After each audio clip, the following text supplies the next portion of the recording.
ఒక్కొక్కసారి యాక్సిడెంట్కి లాజిక్ ఉండదు.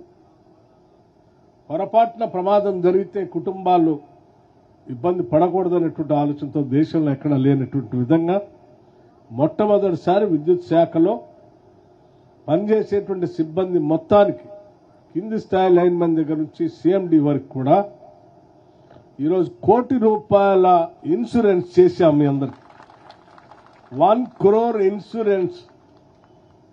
పొరపాటున ఏదైనా ప్రమాదం జరిగితే కుటుంబం బజార్ను పడకుండా ఇబ్బంది పడకుండా ఉండటం కోసం. అంటే ఆ ₹1,00,00,000తో అంతా అయిపోతుందని నేను చెప్పను, కానీ కనీసం ఒక భద్రత ఆ కుటుంబాలకు ఉండాలనేటువంటి ఆలోచనతో 1 crore ఇన్సూరెన్స్ ప్రతి ఉద్యోగికి చేపించడం జరిగిందని ఈ సందర్భంగా మీ అందరికీ మనవి చేస్తా ఉన్నాను. ఇది భారతదేశంలో ఏ రాష్ట్రంలో కూడా లేదు. మొట్టమొదటిసారి మన రాష్ట్రంలో మన ప్రభుత్వం వచ్చిన తర్వాత మీ అందరి కోసం ఈ ప్రభుత్వం తీసుకున్నటువంటి చర్య.